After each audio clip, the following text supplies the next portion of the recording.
Hello guys, welcome to Modeling Wellness Podcast. Thank you for the subscribers that we have had so far. Today we are having an interesting discussion about our career, and today I have a guest by the name Ednah Samba. She's a very good friend, she's a caring person, she's also a book writer, which we'll be discussing later in the episode. Thank you, Ednah, for coming for today. Thank you for having me. Yes. So who is Ednah?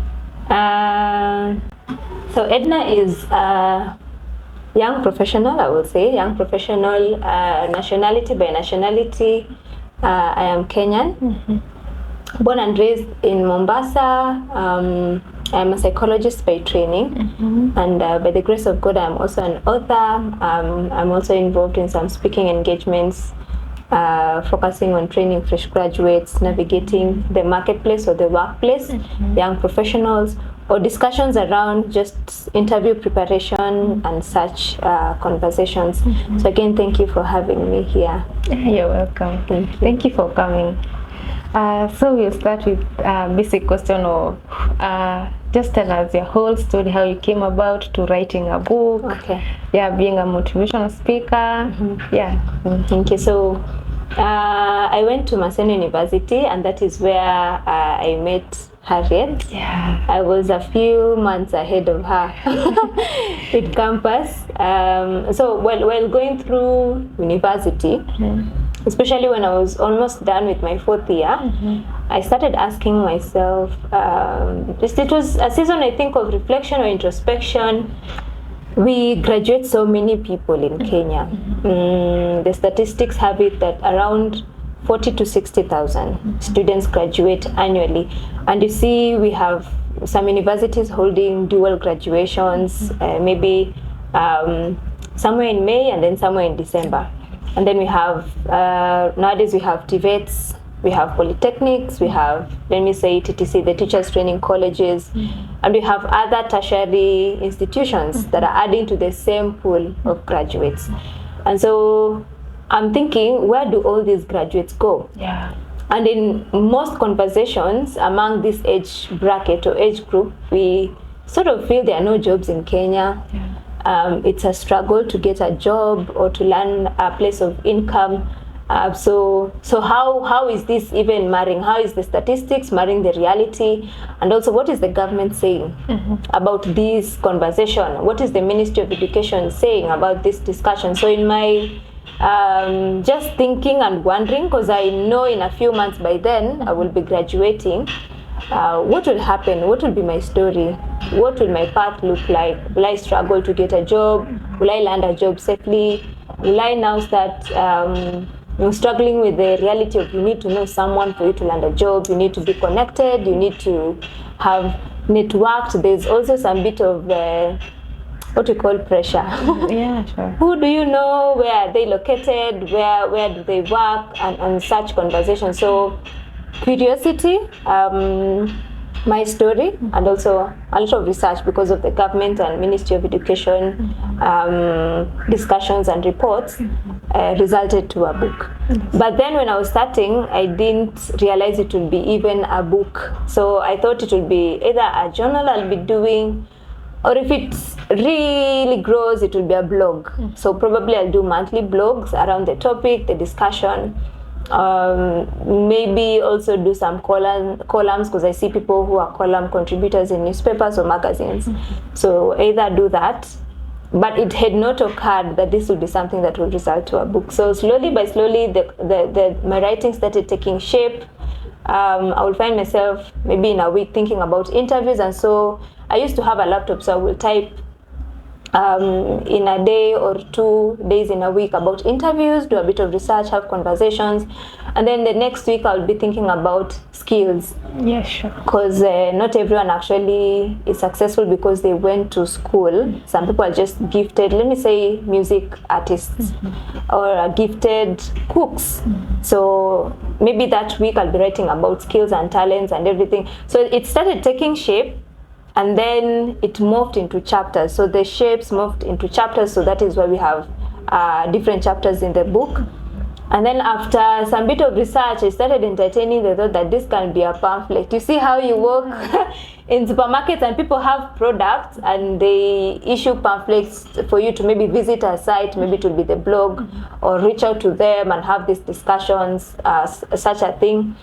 But in the long run, the content started filling up, and then I got curious about everything that I was focusing on, and I started seeing that I need more editing to do.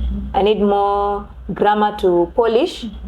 And you see that really already translates into a book. Yes. When you start looking at grammar, when you start editing, sometimes when the content is filling up, when you do volumes and volumes of research, I started seeing this can actually be a book. And slowly by slowly started scouting for editors and publishers, and then I launched it in 2021, 8th of August 2021. That's the birthday. Yeah, yes, the birthday of the book, yes.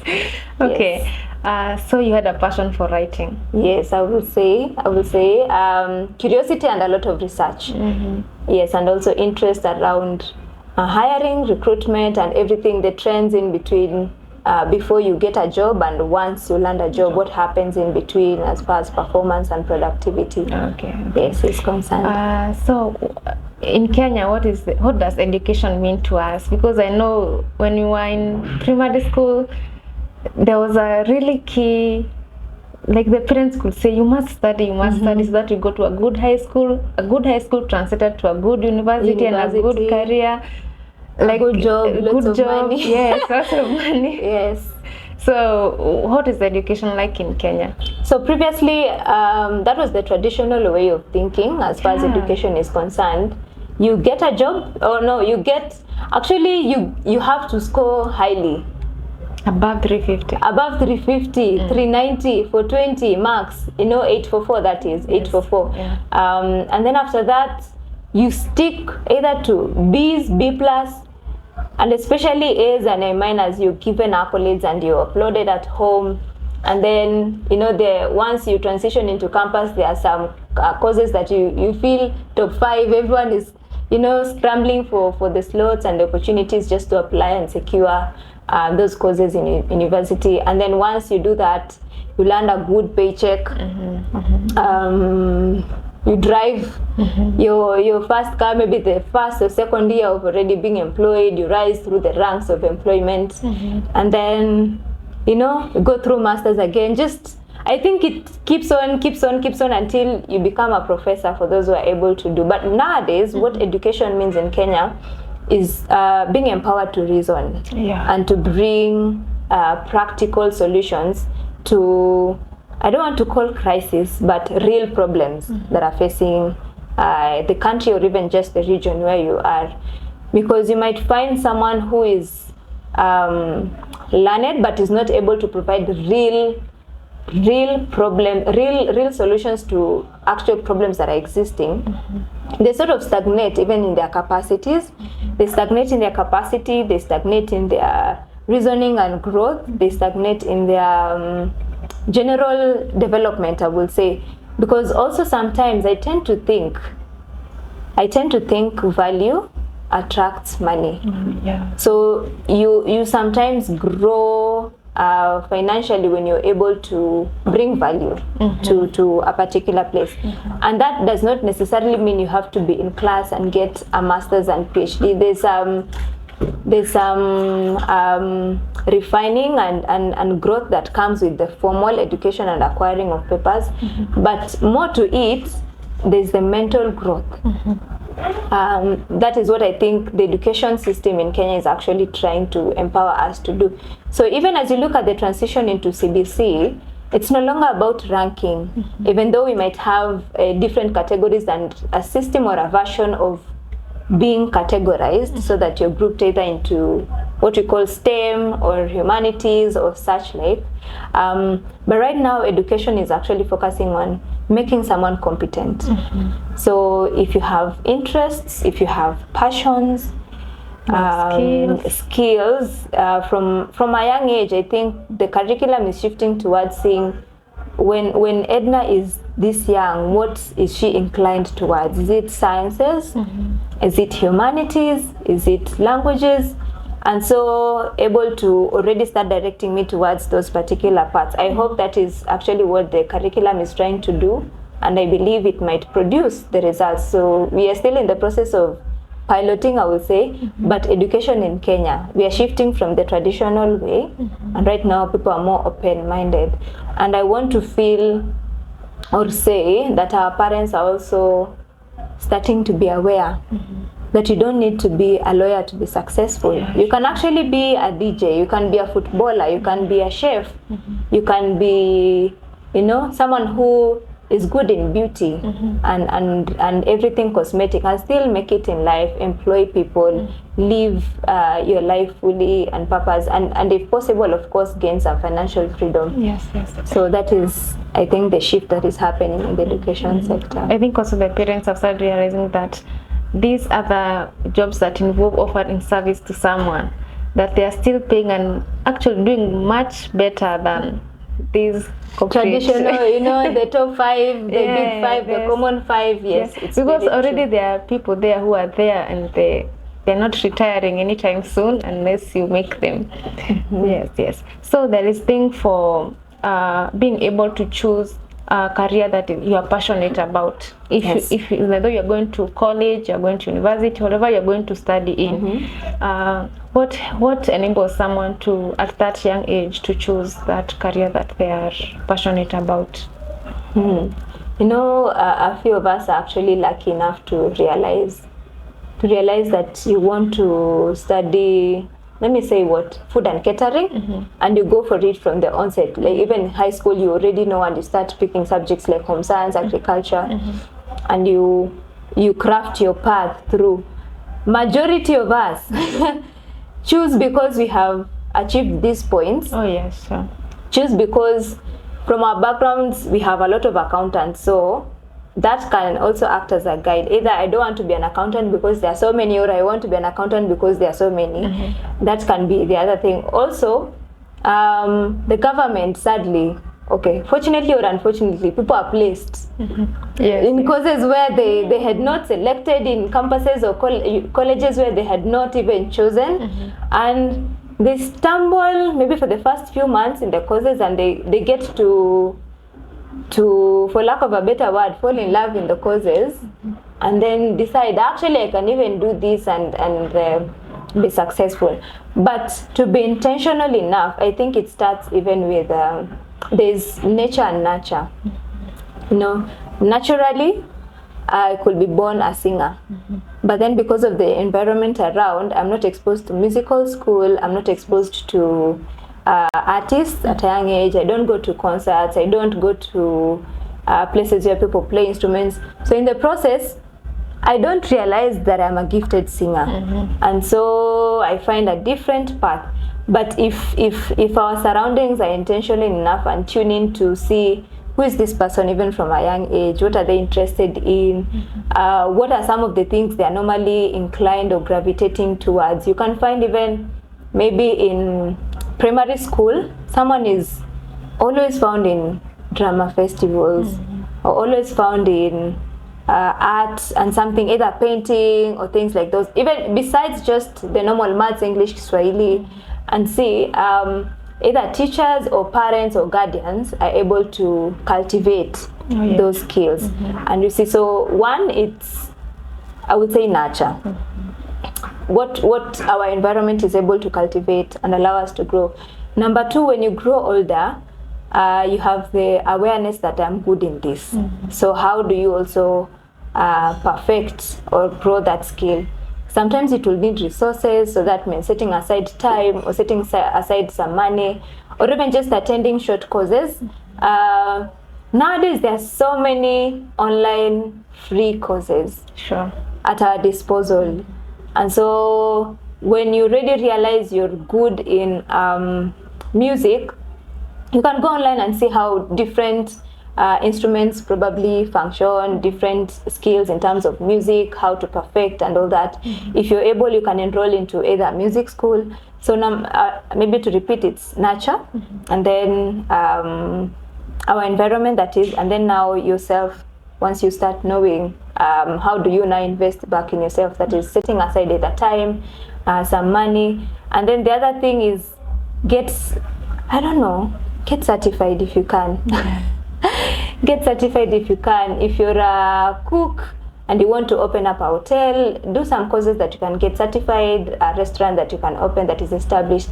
And then in the process, you're able to now find a path for you as a career a person, a career man or a career woman, and you're able to climb up the ladder.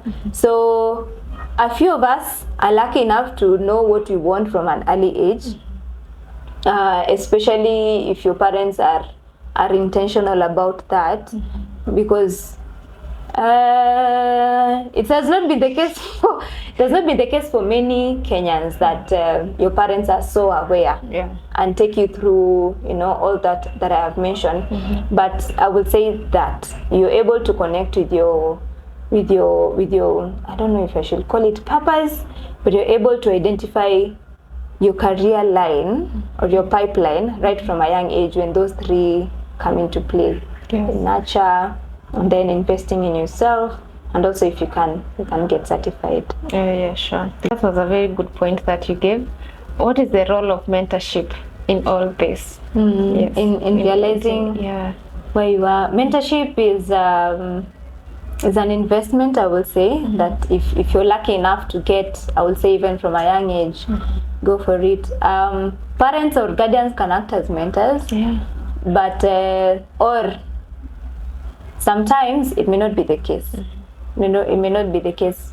You might feel you have that enough relationship with your parents such that you don't feel you want it to pour into being mentorship, and people tend to, probably your parent is in a different line with what you want to pursue, so you tend to feel, let me look for someone else who is in the line that I want to pursue. But also the other thing is, maybe you're used to your parents and so you feel if they mentor me, I may not take it as formal or with the respect as it should, with the weight and the gravity it should have.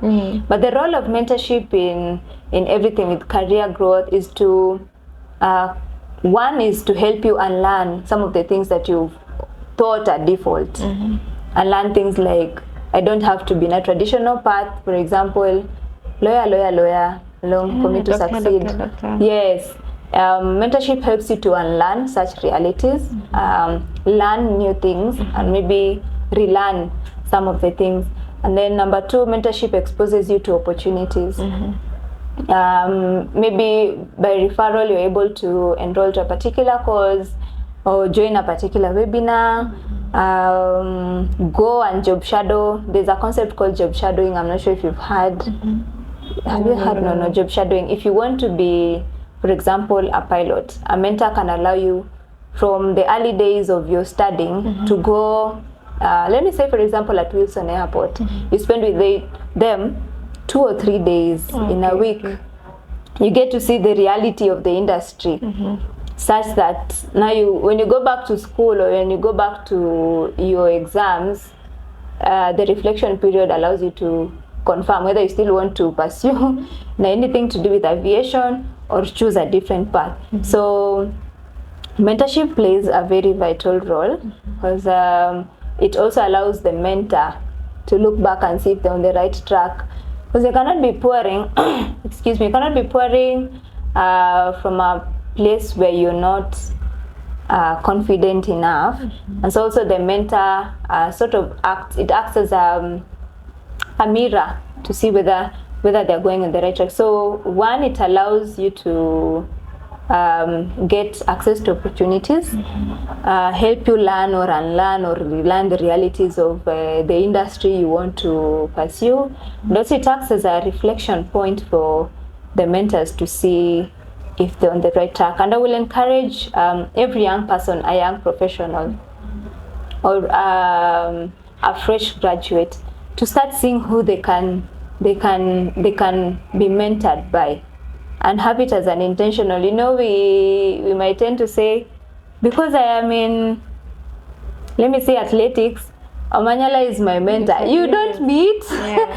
You rarely know each other. You're a speculator of his accomplishments just like everyone else of us. But if you're intentional enough and maybe even do virtual meetings, lucky enough we even have the privilege of that nowadays, have virtual meetings, and you, of course, you're not limited to just Kenyan mentors. You can do different kinds of mentors as long as they're pouring and adding value to your career growth. So it's very important, significant. Yeah, and I also think that people should, the way you have said about intentionality, people should go online like LinkedIn. People are always posting about their careers there. Reach out to one of them. And I realized apparently these people are so nice in reaching back. I thought they don't reply back, but they do actually. They do reply back. So It's true. be intentional when going to those places that you want and reaching out to someone either via their TikTok, their social media accounts, they'll reach back to you. Reach back to you if they're kind enough. Yes. I know that sometimes maybe I could be wanting to do this particular, let's say I want to become a hairdresser, right? Because apparently I like doing hair. But then my parent wants me to do nursing. How do I talk to my parents, or how do I approach my parents in a way that will not be disrespectful? Because first of all, I'm using their money, I'm living in their house, and everything is theirs. So we don't want to be too much don't deviate from maybe what they want with too much. You're not rebellious. Appreciating. Yes, you're being rebellious. How do we approach that to our parents? Because I don't think being rebellious is a good way for just proving your point. Yes. Such conversations take time. They do take time, and our parents are gracious enough to allow us to morph into different individuals. You might have started off as a nail tech, people who do the nails, and then you realize you actually have passion in the general beauty. So the hair, the body, even fashion like dressing and shoes and all that. So such conversations may not pick up already from the first interaction, but when you're studying whatever course you're currently doing or whatever path and place you already are in, and you realize you have this interest that has been pending, you can just mention it to your parents, and then if they are still conservative in the nature that they still want you to stick to what you're currently doing and forget about any other thing and just stick to this, you might want to give it time before bringing it up again, because as you have said, you're using their resources, and they might feel you're becoming either too entitled or not appreciative of their sacrifice and the investment they're making in your life. But also at the same time, try to show them what value it will bring to you as a person. Maybe it might help you to grow up your career ladder faster. It might help you to maybe create employment for other people. It could also help them in return, because once you grow, they also get to focus on other priorities. They allow you to, whatever they were investing on you, either they use it and they are sort of freed in terms of responsibilities. But at the same time, if you give it too much time, I'm afraid opportunities might bypass you, or school might be the timing might not be accurate for you. So what I would say is, if you can also, if you're wise and intentional, maybe save up a bit. Start doing not the major courses, just even the short courses, because they are, I would say, price friendly. Some of them are online. If you need certification, it might cost you an extra shilling or two. But if you're intentional enough, you can start saving, and they will see you're still pursuing your major pathway, but then you have decided to start smaller courses. They might warm up to the idea and start asking you, so what are you thinking about this? We see you already starting school, so what is this all about? And in the process, you share your idea. Because I have seen, I've heard stories, I've not seen. I've heard stories that people, they were done with teaching and gave out the certificate to their parents and started doing whatever they wanted to do. don't drop out of the school because you're disagreeing with your parents, because it's important. Even aside, leave alone even the investment they have put in you, just the time and the skill you will get through the school. The classes, yes, but also just the exposure.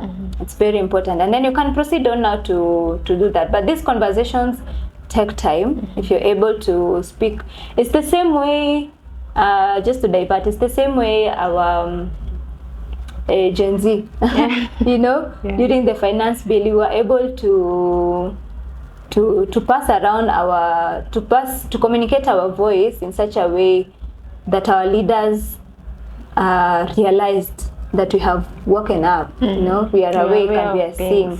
Yes, we try to do it in a peaceful way. You try to do it in a way that is constitutional, you know, in a way that is legal. And I think they had, and as much as we have not seen the full changes we wanted, I think they have had, and there's some bit of also alert that we have communicated they need to be alert on. So if you do it respectfully, if you're able to save up for yourself and you're able to be intentional about it, our parents normally come around. Okay. Yeah. Now let's talk about the stage between after you've done, maybe you've looked for those certificates you've completed. Yes. And there is a part now where now you have to, if you're opening up a hotel, there is the resources part, both financially and people and place. Yes. I think that space is very stressful, right? Okay. Yeah. How do we ensure that we transition, like this transition is smoothly? Yes.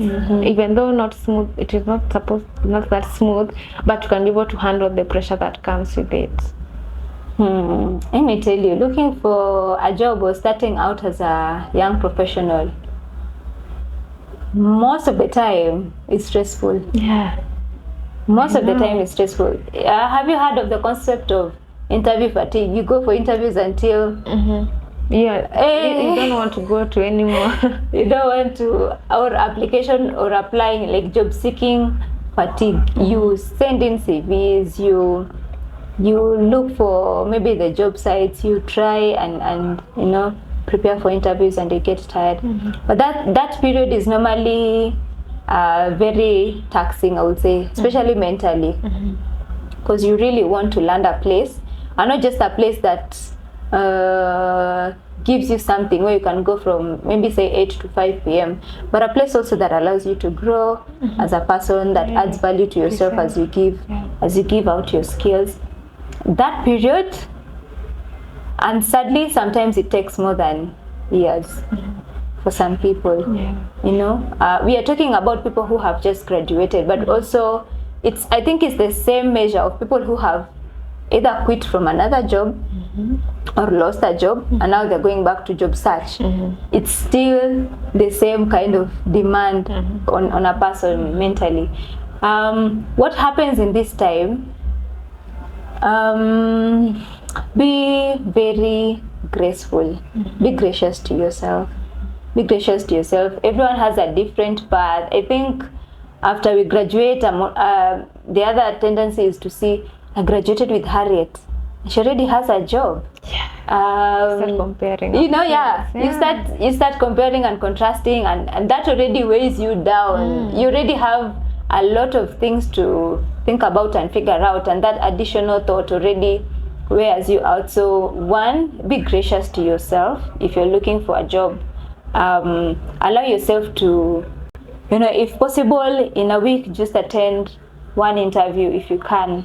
If you have the strength and resilience to attend 4, 5, 6, go for it. But if you feel you're tired, be gracious, I would say. Be gracious to yourself. Number 2, stay in touch with your industry contact points, I would say. So for example, we have places where you can have accounts, and they always market jobs. Maybe let's say My Jobs in Kenya. We have Brighter Monday, who are mostly very active, I think, on their sites, and LinkedIn. We have another organization called Staff Scout Kenya that just link up graduates to opportunities that are there and do some basic training for fresh graduates and young professionals. So create account and have an account with these sites. And then number 3, join professional bodies. Join professional bodies. If you're an accountant, look for a professional body. If you're a doctor, look for a professional body. If you're a, whichever profession, look for, it allows you to, once stay relevant. Because you're always having like webinars to bring you up to speed with whatever is happening even globally. So joining these professional bodies also allows you to get maybe licenses at an affordable process or channel or similar things. And then if you can get to start getting certified. So maybe you are a nurse and you want to open your own clinic. In the period of waiting, if you have some bit of time, if you have some bit of resources, you can do some courses that add on top to your professional expertise, to your just capacity, and in the process, this allows you to get market. You see, so by the time you land a job, you're even able to negotiate because you have an additional skill or an additional certification. So if you can, I will say those tips. Be gracious to yourself. Be gracious, because job hunting can be stressful and demanding. And then join professional bodies if you can. Get certified if you can. Yes. How do you prepare for an interview? So you've gone through, now it's the interview time. Yes. I'd like to mention that interviews are every day. Actually, interviews happen. When you're boarding a matatu and you tell the conductor, I have 50 bob, would you take it? And they say, no, we want 60. That is some sort of interview. It's only that our mind thinks an interview is when you're facing a panel and you have papers and you're being drilled and grilled and you're very nervous and you're sweating. But my understanding is interviews happen everywhere, actually every day. And so that already lowers down the anxiety for interviews, because if you have that understanding, then it means you can face any discussion with a settled, calm, collected posture. And then the other thing is, interviews are a place to not just, most of the time is to land a job, but also I would say create friends. Some of the things you do during the interview you cannot do before or after. I don't know if you want me to discuss them now. No, I just want to mention just a few. Just maybe two or three. So before the interview, of course, research about the organization. Get to know who they are, what they stand for, what cause they champion, what initiative they do, some of the core values, previous maybe partnerships they've had. And then the other thing is, if it is a workplace that has a particular dress code, of course abide by that. They will expect you. If it is, let me say, what are some of the industries that need you to be dressed in a particular, air hostess, bankers, banking industry. So research about them so that you don't appear there like, a garden. First impression is very important. It's very important, and psychology says first impression missed out, it takes like 17 to 19 others to recorrect. You don't have the time. You don't have. To meet the same person 17 times again in the same setting. You don't. No. It will. Most of the time, it never happens. Yes, it never happens. So some of the things like that, and then if it is a virtual interview, of course, be mindful of time, especially if it is different time zones. Again, prepare to just have your documents ready. Prepare to have your presentations ready if it is something you needed to do. For people who are into affirmation, affirm yourself. Tell yourself you're good, you're enough, you're ready, you're set, you can hack it. So that is bits of before. Pre, and if it is a physical interview, of course, check out the building, the environment, arrive on time, and things like those. So during the interview, number one, be confident. You have been invited, so they are your guests. Show off. come, show up, show off, confirm whatever it was that you mentioned, continue. Before then, of course, go through the JD just to continue familiarizing yourself with what the organization does or what role you'll be going to take up. And then during the interview, again, be presentable. Even if it's a virtual interview, be presentable. Have your, those who do makeup, of course, have your standard makeup ready and well done. Have your gadgets ready. You know, the panel is set and your your laptop goes off. Your laptop, the volume is down and the internet is not good. Some of those things, of course, are unavoidable.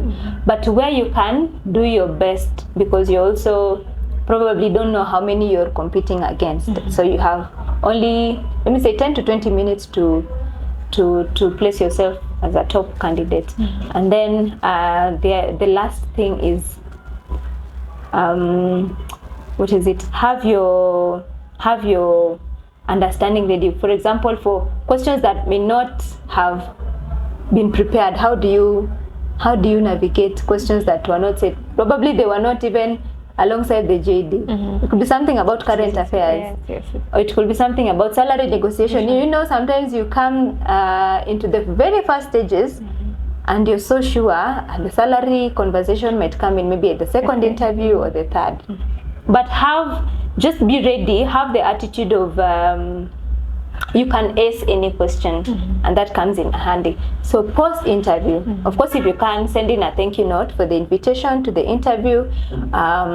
If you are told that the feedback will come after a week and it's already 10 days, you can just follow up that you like to know the feedback, and if it is positive, you can appreciate, or if it is negative, just places where, you can work on, or things you can work around. Things to do also after the interview is to continue, learning about the organization, continue learning about the industry, continue learning about people who are making it in the industry, and see what they are doing to improve themselves, what they are doing to make their social capital work, because social capital is very important. Yes. It's a great currency in anyone's growth. And so those are some of the things I will mention. You have mentioned a key point where the interview is online. Yes. Especially these days where the technology is a very key thing. But apparently these days, many people don't know how to operate like the basics. They know only how to log into Instagram, TikTok, and Facebook. But then you go to the online interview, and now you have to set in your camera. Yes. Ensure you know how to add the volume. If they cannot hear you, you can log in and then they can't hear what you're saying because your voice is closed. Yes.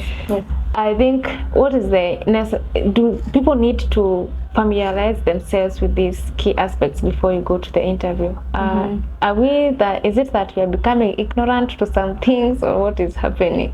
Number one, I think there are some of the things that are unavoidable. Maybe that day it happens that there's power blackout. You see, in our country there's power blackout. Our country is interesting, my friends. You can have power blackout the whole country for 24 hours. Some of those things are unavoidable. But where you can and you're in control, do your best. Do your best. You can do what we call mock-up interviews. If I am having an interview on Zoom, I will set up a link maybe with Harriet and log in and try to see, can you see me? Is my screen maybe my screen clear? Is my volume loud enough? Am I audible? If you am needed to present, can I do that with you? Yes. Can I share my screen? Can I sharing the screen? Can I share my screen? Can I even do breakout rooms on Zoom if I am tasked to do that on the interview? Just to, for the panelists to be sure that whoever they are hiring is actually aware of whatever role they are supposed to take. So do the mock-up interviews and have friends who can give you honest feedback. Someone who can tell you uko sawa, and in real sense you're not doing so well. Doesn't add value. But have people who can really tell you candid feedback, and also do mock-up interviews. I have said helps with your voice projection, helps with pronunciation, helps with. I've actually been doing some short courses on public speaking to help you with etiquette, to help you with emotional intelligence when you're speaking, to help you with just presentation and normal, what people call normal body language when you're speaking, either or online or even in a physical room or a physical engagement. So have those mock-ups to help you build up. Of course, check on things like time, because virtual interviews sometimes happen not within the region but different time zones. So you're 2 hours ahead or 2 hours behind or even 6 hours. Check on things like those. If you needed to also learn, I don't know if there are interviews that happen for international organizations that happen in foreign languages. I am not so sure, but I think the most common language is English. It's English. If they are hiring maybe from a region like East Africa, they prefer you do it in English. Yes. Maybe they can test you with theirs at the end of the interview or something. Yes. Maybe you might, unless you're being hired to live in that country. Live in that country. So they might want to test. And of course, before you apply, you already want to gauge yourself if you're confident, good speaker, average speaker, or an excellent speaker in that language. Things like those. And also they also put it like, if it is a mandatory that you learn German or whatever, they put it there. Yes. You must know the language that they want. Yes. Yeah, actually, if they want to learn more about that, I know interviews are very big. It's a very broad. Yes. They can buy your book. Yes. Right? Yes, they can buy your book. It's here and it's available. Yes. So you can deliver to everywhere in the country. Yes. Not just in the country. Copies have gone beyond. Okay. Copies have gone beyond. So if they want, they can place an order. Probably we will share the contacts in a few, maybe towards the end of the discussion or our interview or our podcast in this episode, and then I'll be able to tell them where they can find the copies. Yeah, that will be good. How do we market ourselves now? Okay. Marketing ourselves, because whether you know it or not, or like it or not, people perceive you in a particular way. Yes. You know, people perceive you in a particular way. When you say today we are hosting who? Let me say when today we are hosting, let me say the president. There's a way you feel you need to handle them in a particular way. You need to prepare this way. You need to address them this way. Because okay, not necessarily the person, but the office. But the office dictates a particular respect and regard of honor. And so, whether we know it or not, whether we like it or not, people have perceived us. And we have also perceived people, depending on how we interact with them and they present themselves. So, and if you're consistently doing that, then it becomes your tag. People say, Ednah huwa anafika mapema on time. Ednah yule akufika mapema. Hey, mnamwambia 10, you tell her to come at 10. She'll be here by 9:15. You know, something like that. So that is already a marketing tool. For someone who sticks by the dress code, they even ask you, do I come dressed in African? Do I come dressed? That is already a marketing tool. So it is already happening indirectly or directly. How you interact with people, even in the neighborhood. If you're a church person in church, in school, wherever, it's already a marketing tool. But now, to have it intentionally done and strategically done, I think that is what you're asking as far as our career and maybe business growth is concerned. Because this book not just addresses people who are in the 9 to 5 or 8 to 5, but also people who are doing something in the entrepreneurship space or they're having a startup, and so things like those. How do you even become a brand? Because if you mention right now, if you mention a brand like Hapik, you already know who they are. If you mention a brand like Royco, you already know who they are. And so where did they start all this? That they became you know, someone that is mentioned even beyond our country. Number one, of course, consistency. Consistency. If you see you today, you're talking about hair. tomorrow you're talking about stones. The other day you're talking about the rainbow. The next day you're talking about politics. Where are you really? You know, consistency. We need to see you being consistent. So maybe you can talk about hair, the next day talk about fashion, the next day talk about maybe dress code, the next day talk about nails and cosmetics. So we will identify you as in general, beauty or fashion, yes, or something, a category where you have put yourself. If we see you vying, again we see you doing content. So we are thinking, are you a politician? Are you a content creator? Are you an artist? Where are you? Of course, there's a way you can marry them.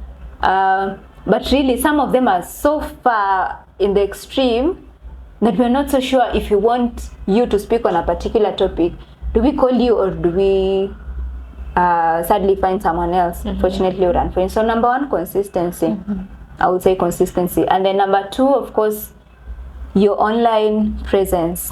Your online presence, I would say, is a tool that you can leverage on to build yourself. So right now, when I say you can look me up on Facebook or on IG, you're able to see even content that relates to whatever I'm talking about.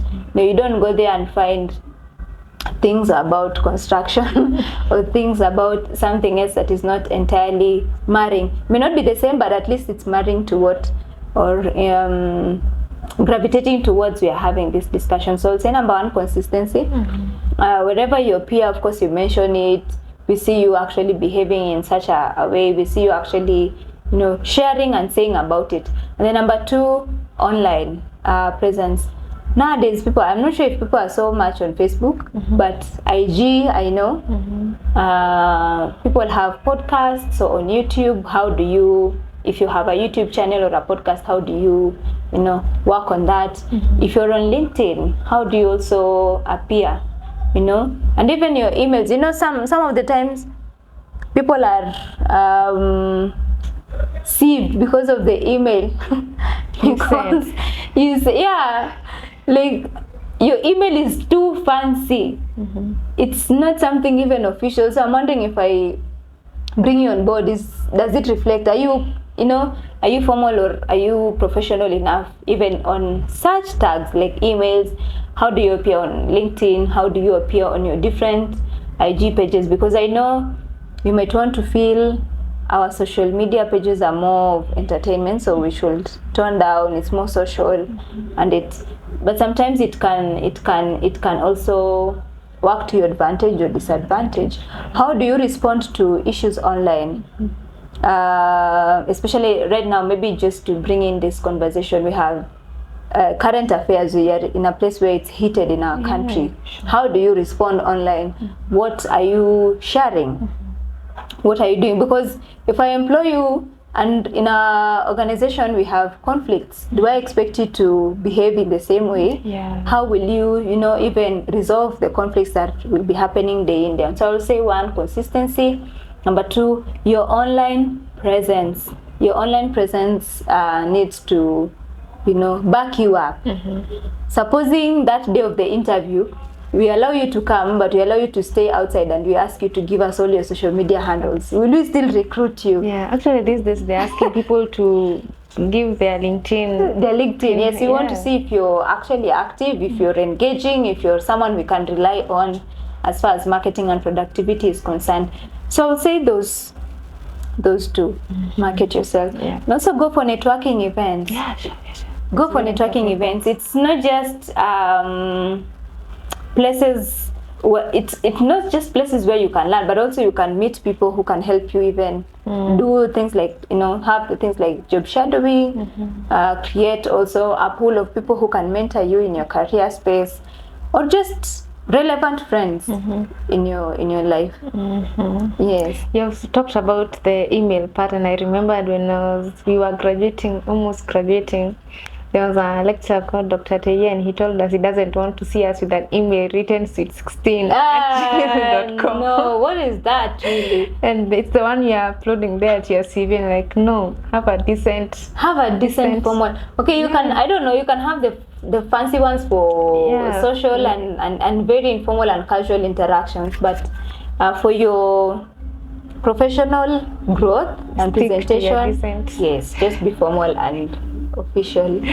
Yeah, what is the importance of having discipline and upholding our social values when it comes to job markets? Because we find that I might be desperate to look for a job. It might lead me to a job that it does not go in line with what are my values that I stand for. Yes. Yeah. I don't know if this episode of podcast is purely for your podcast is for believers or just everyone else. We want to include everyone.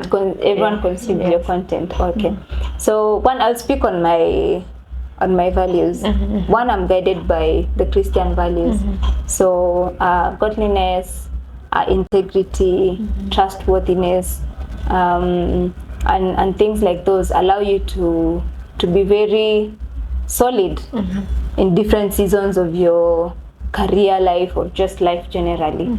And so you're able to even gauge where you can work, gauge how you work and where you work, and allow you to become a brand even yourself. Because right now we have people who are neither here nor there. If you put them in different settings, they easily compromise because either one, they're desperate, or they just have different interests. But the importance is it allows you to be known as a brand, I would say. Brand. Man, we know Harriet cannot come late. It's part of discipline and values. That is the most basic. And then number two is Harriet cannot receive or give bribe.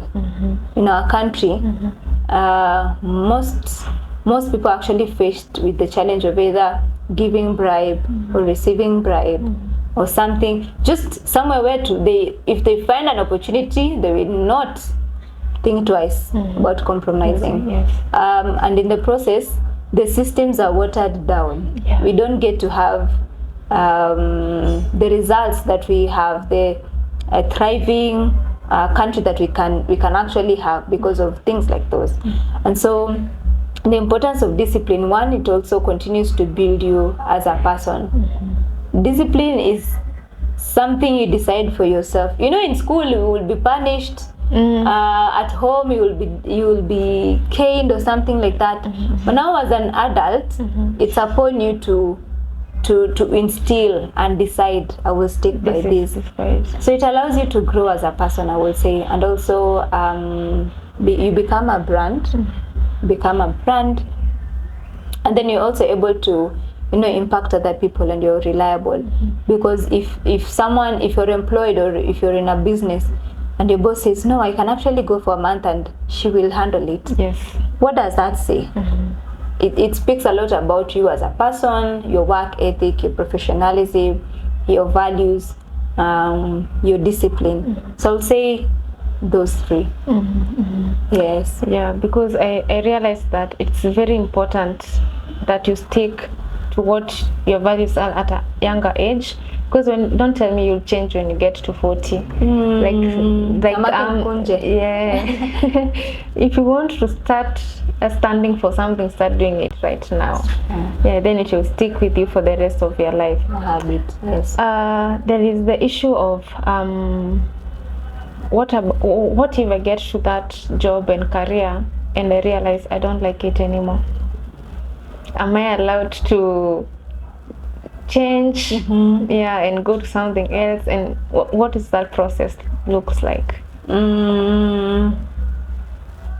It happens. I think it's something that happens. Either one, you say you don't like it, or number two, the environment becomes not conducive anymore, so you either step back, you quit, or you resign, which are unfortunate events.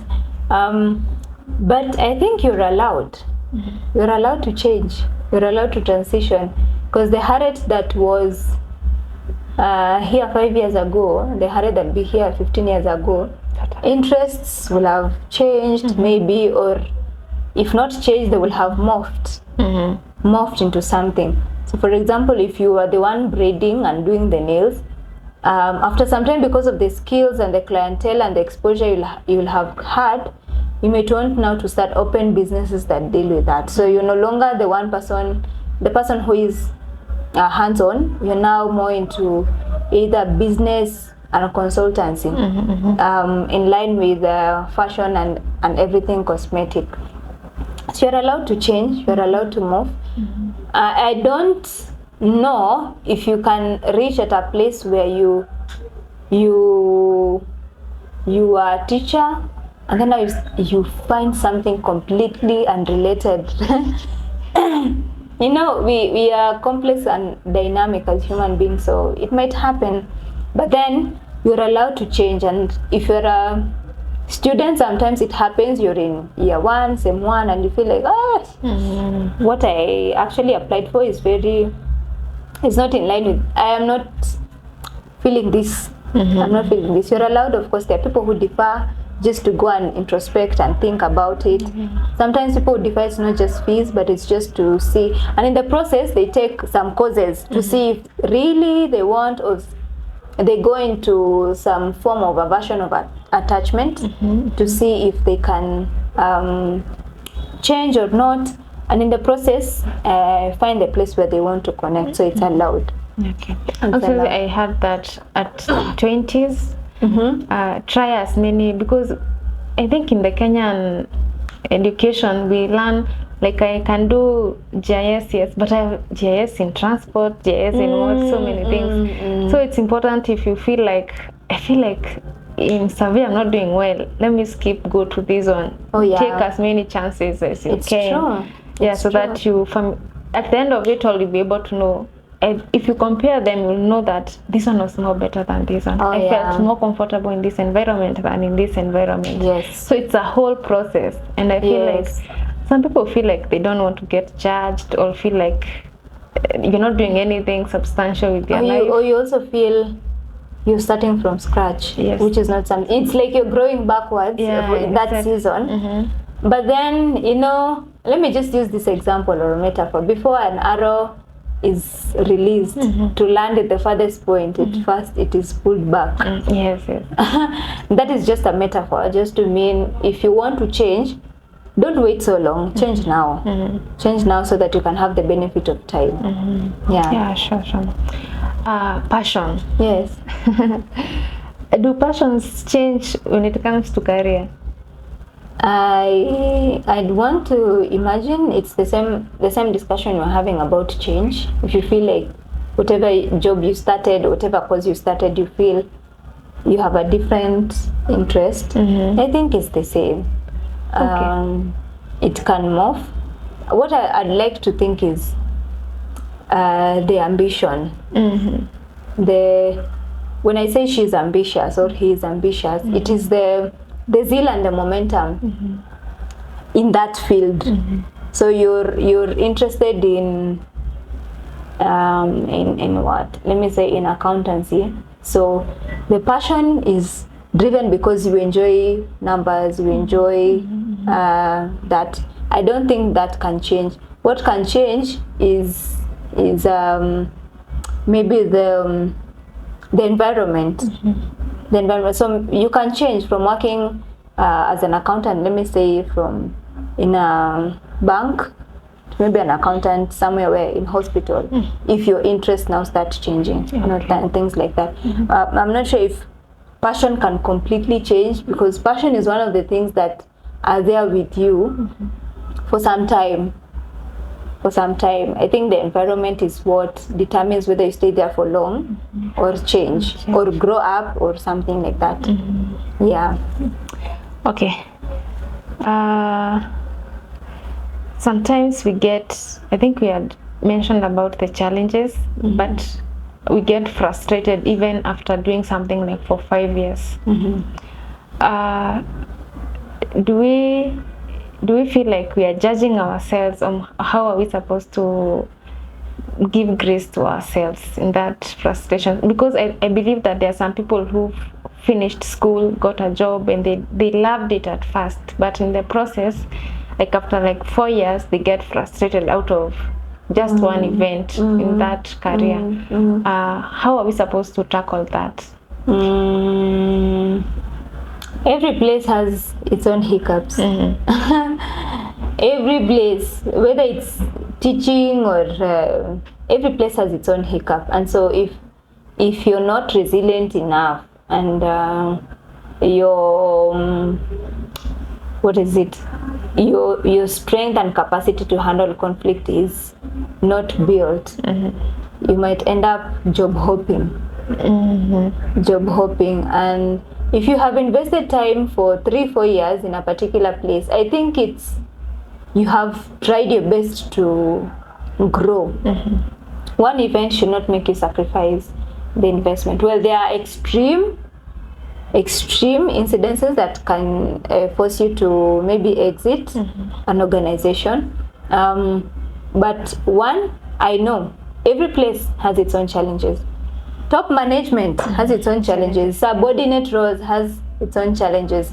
Starting job entry levels has its own challenges. Of course, the intensity of these challenges differ depending on the roles and levels, but every place has a challenge. So if you're not resilient, and if you're not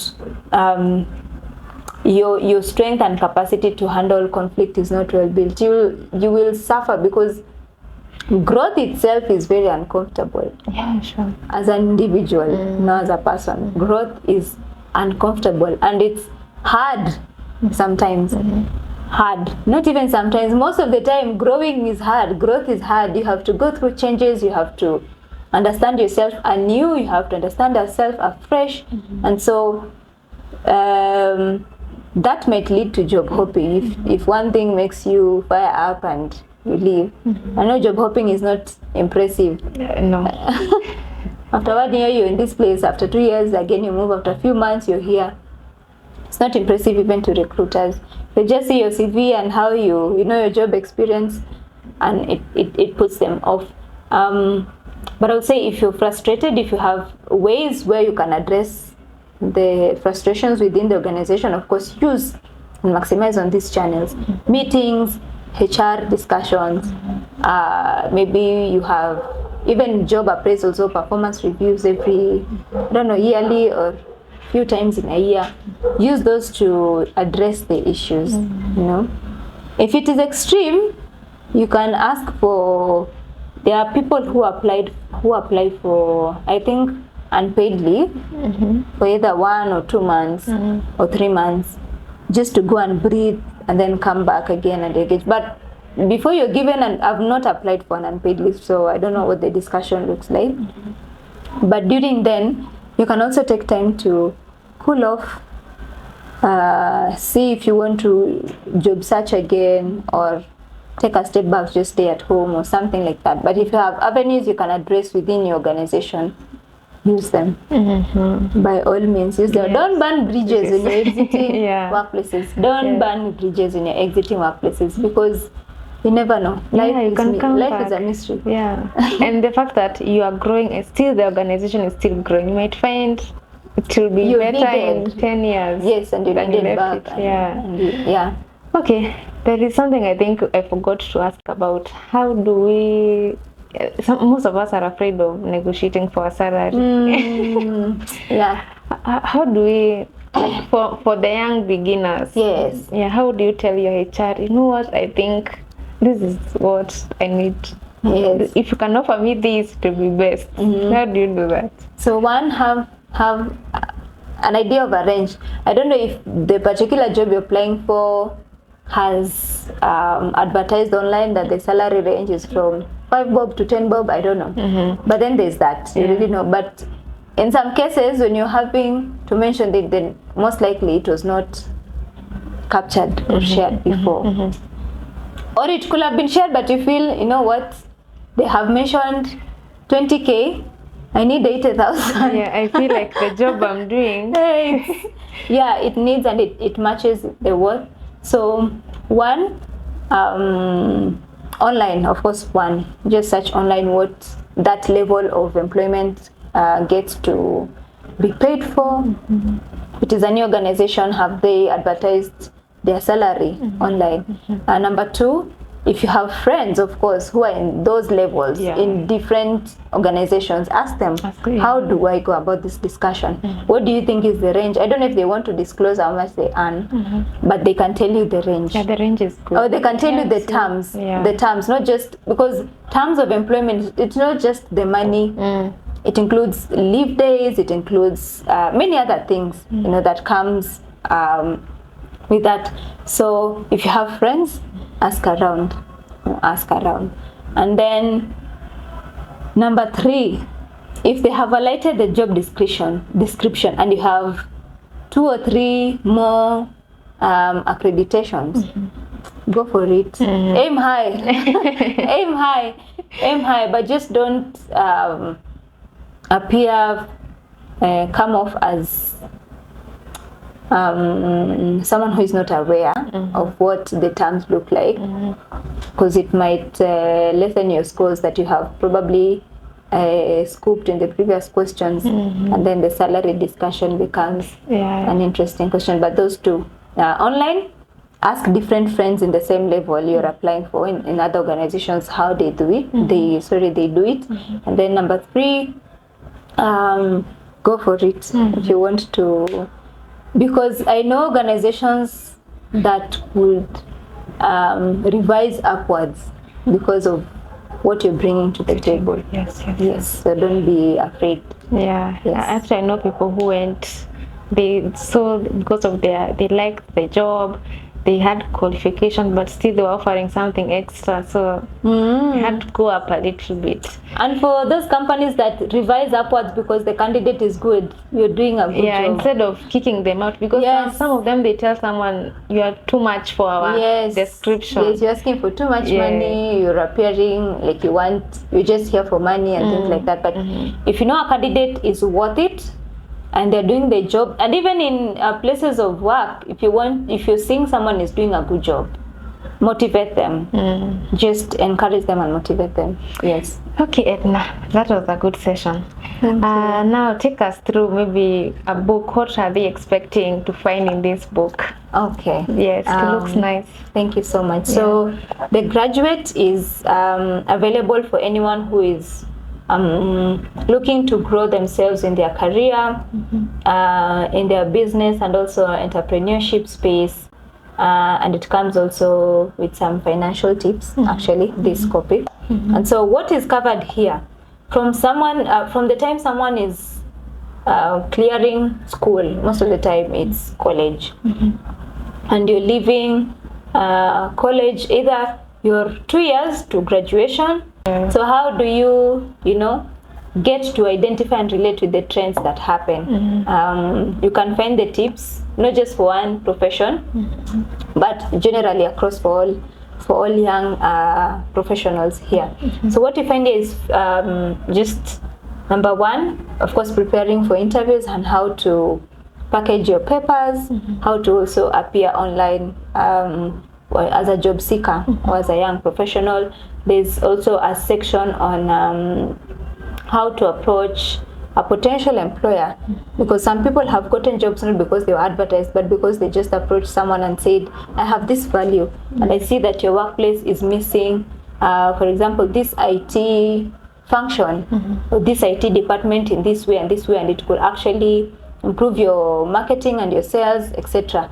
So those tips are also found here. There's a section on skills and talents for those who already are in the marketplace or in the workplace but have additional skills, and of course you're encouraged as someone who is growing and you're aware not to allow them fade off because you're already engaged somewhere, but how do you maximize on them? And now you see people like Eliud Kipchoge. You might not even know what university he went to. You know? Yes, but right now we know him because in the field, he's an athletic, very good one, and he's very good. So what do you do about your skills and talents? So as an entrepreneur as well, or as a career person, what do you do with the money you get? How do you invest? How do you discipline yourself in terms of finances? How do you grow even your self as a young professional in terms of money and financial freedom? It's also found here. There's also a conversation around mental health in the workplace. There's a discussion around that. UN, United Nations, also have done some research around it. So tips around maintaining a healthy workplace, a healthy environment at work as an employee and as an employer. How does that look like? It's also found here. Yeah. Yes. Okay, I think that's a very detailed description. Thank you. Yeah, so we come to the end of today's podcast. Thank you. And I want to say thank you so much for coming. Thank you. Yeah, so thank you so much for watching, and bye.